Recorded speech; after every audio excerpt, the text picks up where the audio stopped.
Welcome to the Chai Academy and welcome to the Chai Center. We are in the middle of the Holocaust series, and yesterday we discussed. We've been discussing, many different things and pertaining to the Holocaust. Um, I believe yesterday was Nuremberg, the Nuremberg trials. Today we're going to talk about reparations. Now, this is probably the highlight of the Holocaust: is that the Germans had to pay back, and some interesting stories. So we have to be clear: the Nazis, they not only murdered Jews, but they also stole their property, their houses, their clothing, their jewelry, their paintings, their cars, candlesticks. The Nazis stole this. They sent the Jews to the camps, and once they sent the Jews to the camps, the houses were a free for all. So it was this during the end. The war was still raging, and people were learning about what the Nazis had done. They began to talk about how the Nazis are going to have to pay. They're going to have to pay for the property stolen. They're going to have to pay for the free labor they got for years. Nobody in their wildest dreams thought about Nazis paying for lives. We have this concept is that where the police department settled with a family for X amount of $1 million because they took a life. This is not what we're talking about here, right? It's talking about more because the German, you can't pay for a life. In Judaism, whoever saves an entire life saves an entire world. So the discussions back then was not on lives, not. After the war, there were major arguments amongst worldwide jury about what to do. Should we accept money from the Germans? Should we not accept money from the Germans? So, in 1952, when the possibility was even raised in Israel about we're going to take money from the Germans, we're thinking of taking money from the Germans, there were riots in the street. We don't want their blood money. We don't want. We do not want anything to do with them. Nothing. Not we don't want their honey. We don't want their sting. We just want to sever ties forever with Germany. I probably would have taken that stance. By the way, just they're dead to me.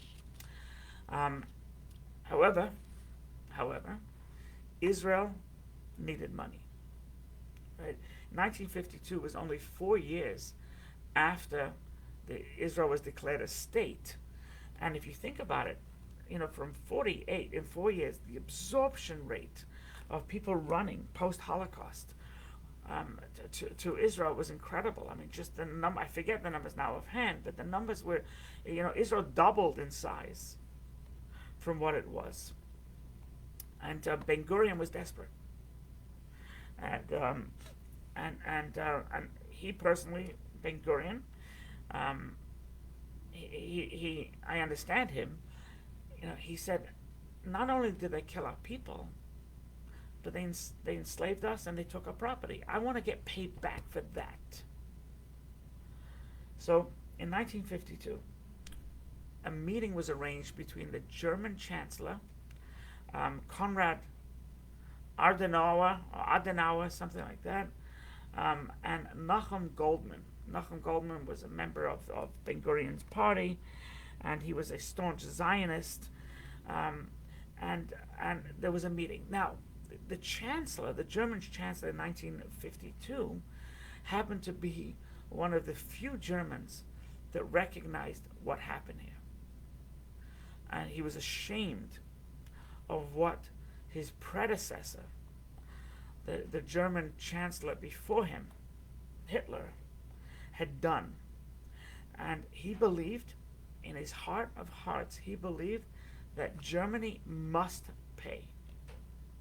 Germany must pay for what they've done. Must pay. So a meeting was arranged clandestinely, and Nachum Goldman and the Chancellor, Nachum Goldman was a friend of Ben Gurion, and the Chancellor, Conrad, they met. And Nachum Goldman, he said, listen here, because of what your country did, and Jews were displaced, and we had to absorb. He made it very clear, it's not about life. And we had to absorb what we had to absorb. He said, we are demanding $1 billion. $1 billion from you to help us absorb. And he said, it's very interesting, he said to him, this is not subject to negotiation. I'm not haggling with you. This is our one and only demand. You don't take it, you don't take it. But this is what we are looking for. Conrad said to him, that sounds fair. No negotiations. We're in for $1 billion. Now, in order for Israel to receive money, from Germany, it had to go through the Knesset. Now, many in Ben Gurion's party hated it. They said it's blood money. What are we doing? And he says, so it's blood money. And all it does, David Ben Gurion, all it does was the argument put to him then was it wins approval for Germany in the eyes of the world. Yes, we did wrong. Slicha, kapara, we're asking for forgiveness and we're willing to pay for our terrible past. They said, no, we don't want their money. And so that was the argument that was going on within Ben Gurion's own party. Now, other parties said, no, we don't want to take money, and we don't want Ben Gurion to take money. This is not what we do. Menachem Begin from the Herut party, who was Ben Gurion's arch enemy in general. As we talked about the ship, that Talia, and everything in Ben Gurion and Begin were arch enemies. Generally, Begin was on the right side of history, if you really analyze it. But Begin, when he heard in the Knesset that they're thinking of taking money, he took it to the streets. He took it to the public and said, this is what the Knesset is debating. And there were riots. You think there were riots in this past summer? There were riots. There were rocks thrown, and to the point where the police had to come and they had to disperse the crowds with tear gas. But that only gave more fodder for Ben Gurion. He says, tear gas, where do you think the gas was made? The gas was made in Germany. So Ben Gurion Begin incited the flames more. At that point, because there was such violence and such riots and such acrimony between Jewish people, Menachem Begin was temporarily expelled from the Knesset. And a short time later, there was a vote, and 61 approved the $1 billion, 50 declined the $1 billion. Now, the money was paid not in cash. The money was paid. A lot of the money was paid by infrastructure. So cars, buses, etc. And so therefore, if you went to Israel, even now, you go to Israel, you'll see a lot of Volkswagens, you'll see a lot of Mercedes, the Egged buses were Mercedes buses, because um, um, this is what the Germans offered to Israel as part of their $1 billion settlement. It turned out, by the way, to be a lot more over the years, as we'll discuss. Now, it's interesting that from 1950, from then, 1952, even till now, and until about 15 years ago for sure, 20 years ago for sure, 1950 to the 1990s, late 1980s, Jews for the most part, because there were still so many Holocaust survivors still living, Jews for the most part, they shunned German cars, right? I remember growing up, we there was not one Jew that owned a Mercedes. Now it's a different story. Now there's, once again, the Holocaust is being relegated to more of the distant memory, and most Holocaust survivors are not alive. So you'll see a lot of Jews, drive Mercedes, many Jews, and they'll drive Volkswagens, etc. So it's interesting. Germany had to make reparations twice: the First World War and the Second World War. The First World War, they had to give $23 billion to the Allies. The Second World War was $33 billion to the Allies. What's interesting to note that the Germany only finished paying this $33 billion, which was separate from the billion or the 3 billion marks that they gave to Israel. Was the Germany only finished paying the United States in October of 2010. In October 2010 was the last installment that Germany gave to the United States. Now, it should be pointed out that this money that Israel got from Germany was only from West Germany. East Germany copped the attitude that nothing to do with us. We were under communism. We weren't part of the sickening Holocaust. It wasn't our doing, and therefore we're not going to pay anything. West Germany said, no, you got to pay. We'll pay 2/3, but you have to pay 1/3. It was only in 1988 that East Germany accepted culpability, some culpability. I'm not sure how much the money East Germany actually coughed up. I don't know, but in the 90s, East Germany and West Germany were united and became one greater Germany. So I don't know ultimately what East Germany was made to give. Now, it seems to be over the years, because of different lawsuits, etc. I mean, I don't know if you remember. I remember this well. In 1999, there was this huge lawsuit against German companies that the Germans, Volkswagen and Mercedes and other companies, famous German companies. What they had done is they had used Jews as slaves, free labor. So there was this lawsuit, only brought in 1999 against these German companies, and there was a settlement made of $5 billion, just a flat settlement. Instead of going through each person, slave, family, were you a slave, not a slave, the Germans said the German companies said we're going to give $5 billion as a settlement. But then there were other settlements. If you were a survivor of the camp, and all in all, it seems like that Germany, over the years and different lawsuits, etc., Germans had actually separated, had expended $37 billion to give to Israel, the Jewish people worldwide, not only to Israel.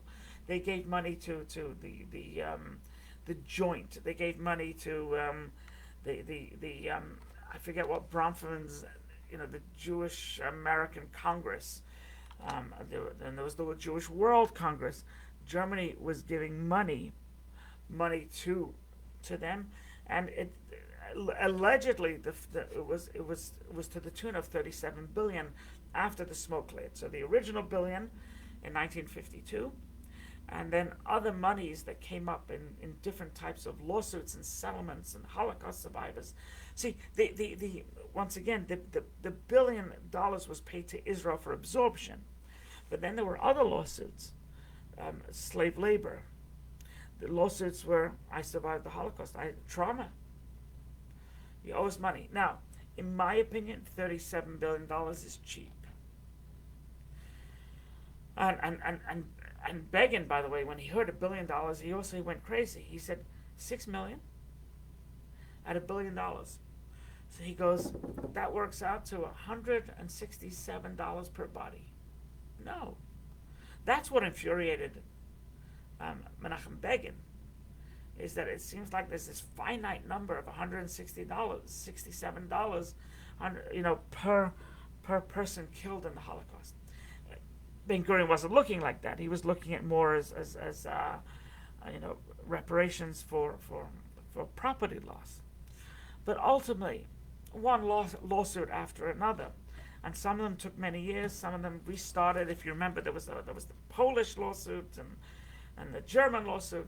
So it seems like $37 billion were given from Germany to Israel, with everything told. And I'm not sure if that's part of the Polish or the Swiss. Remember, the Swiss got sued also and they had to make reparations. The Polish had to make reparations. They got sued also for hiding Jewish money in Swiss accounts, and the Swiss they raised my ire. They said, yeah, we have your money, we have your loved one's money, bring a death certificate. And of course, then nobody had. But once the German archives were found, and so then they could bring death certificates, and the Swiss had to give up money, and they were sued, and with interest, etc., etc. So these countries were made to pay. Were they made to pay enough? I don't think so. What I find interesting and I find incredible about the Jew is that after all said and done, the Nuremberg trials were over. For the most part, the Jews didn't want blood. They didn't, okay, so you execute these Nazi SS and but their only modicum of revenge was, let's not buy a German car, let's not buy German goods. I think that should show you the flavor of the Jewish people. That's the best revenge they could offer, is don't buy German goods. Right? Yes, they got their pound of flesh out of Göring and out of Eichmann and out of those Nuremberg trials, but they just wanted nothing to do with them. Let's not buy their stuff. So Germany did make reparations. The question is, was it enough? I don't think it will ever be enough. Right? How could you, if the 6 million Jews were not killed, and everybody lived, you wouldn't have 15, 17 million Jews now. My goodness. You would have, the sheer amount of Jews you would have now, would be exponentially, would be an incredible number. I don't know. I'm not a statistician. I'm not an actuary, but it would have been, heavy millions, many more millions. So there was 12 million Jews during World War, when the World War II broke out. 6 million left at the end of the war, and now we have 15 million. 17 million. We have 10 million more. We would have had 20, exponentially 30, 40. What would we have had? How many Jews? Maybe there have been 50 million? I don't know. But you can't pay me enough money to make up for the loss of the lives that were taken. I don't know if it's foolish. I don't know. But to this day, when I go visit Germany. Even a stay at the airport. I'm not I'm not comfortable. I don't feel right. Um, I was in Frankfurt recently, and pre-COVID, and I was not comfortable in my skin sack, and I had to meet two people, one in Frankfurt and one in Italy. So I was in Frankfurt for a couple of days. The reason why I had to meet the person in Italy is because he refused to join us in Frankfurt. This fellow wouldn't even step foot in Frankfurt. So even though that was part of the itinerary of what we were doing, Frankfurt, and then going to Italy, he wouldn't meet us in Frankfurt. So I met one person in Frankfurt, and then we all met up, all three of us together in Italy, because he wouldn't even step foot. Well, I was uncomfortable. Yeah, it's at least they parted with some money, the Germans. Me personally, I'd like to suck the marrow out of that country. God bless.